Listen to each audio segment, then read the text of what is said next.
তিনি বলেছেন আমি কেন একে দেখবো, আকাশ বাতাস খুদার খুদাই সবাই দেখ জমিনে কি নেমে এসেছে। সুবহানাল্লাহ।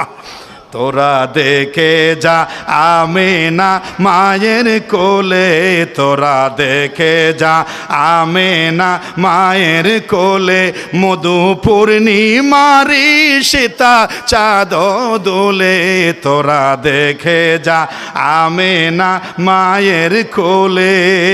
মজা আছে না নাই? মজা থাকার জন্য একটা বিষ থাকতে হবে, রসুলের ভালোবাসার বিষ, রসুলের ভালোবাসার বিষ থাকতে হবে। ডুরাফের পাশে পৃথিবীর সেরা কাঁপানো সাপুড়ে যদি বাঁশি বাজায়, ডুরাফের কোনো খবর নাই, ডুরাফের কোনো খবর। কিন্তু আশেপাশে মালফুকুরিয়া, সাকফিরানি, সুনতিব, মাসাবি, গ্র্যান্ড হোটেলের কাছ থেকে পর্যন্ত সাপেরা তার আওয়াজে আসা শুরু করেছে পাগল বেশে, পঙ্গপালের মতো।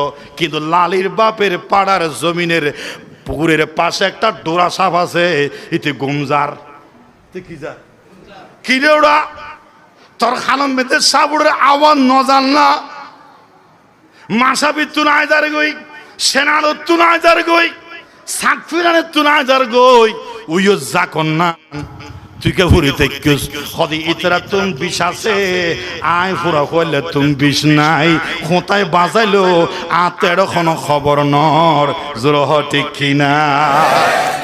লালির বাবের এই 12 দিন ব্যাপী মাহফিল সারা বাংলাদেশে মশহুর প্রসিদ্ধতা লাভ করেছে।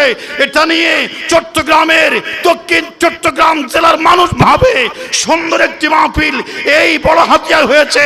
তারা আফসোস করে তাদের এলাকায় কেন হলো না, কিন্তু আমার এলাকার কিছু দুরাসাব মার্কা নামে মুসলমান এই মাহফিলের সাথে তাদের কোনো যোগাযোগ নাই, ঠিক কিনা? মাহফিলের দোষ নাকি তার দোষ? রসুলের মোহাব্বতের বিষ নাই, ঠিক কিনা? বিষ লাগিব না না লাগিব?